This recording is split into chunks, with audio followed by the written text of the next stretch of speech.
Act ప్రకారంగా మేము notification ఇచ్చాం 34% బీసీలకు రిజర్వేషన్ పెడుతూ. ఇది గవర్నమెంట్ ఇచ్చినటువంటి నోటిఫికేషన్. అందరు కలెక్టర్లకు ఉత్తర్వులు జారీ చేసాం.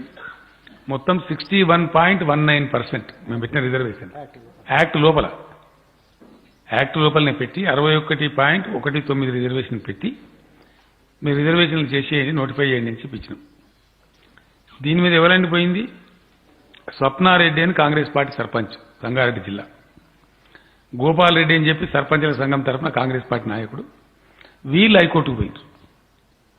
50% ఉండాలి, రిజర్వేషన్ 50% మించి ఉండద్దు అని కోర్టుకు పోయిందే కాంగ్రెస్ పార్టీ. 50% రిజర్వేషన్ మించద్దని కోర్టుకు పోయింది. ఈయన మట్టిగా నేను స్టోరీ చెప్తలేండి, ఇవి జడ్జిమెంట్లు నీ కాపీలు. ఇవన్నీ ఎవరు పోయినరు, వేసిన వాళ్ళు ఎవరు, జడ్జిమెంట్ ఎట్లా వచ్చినాయి, దాన్ని హైకోర్టు కొట్టేసింది.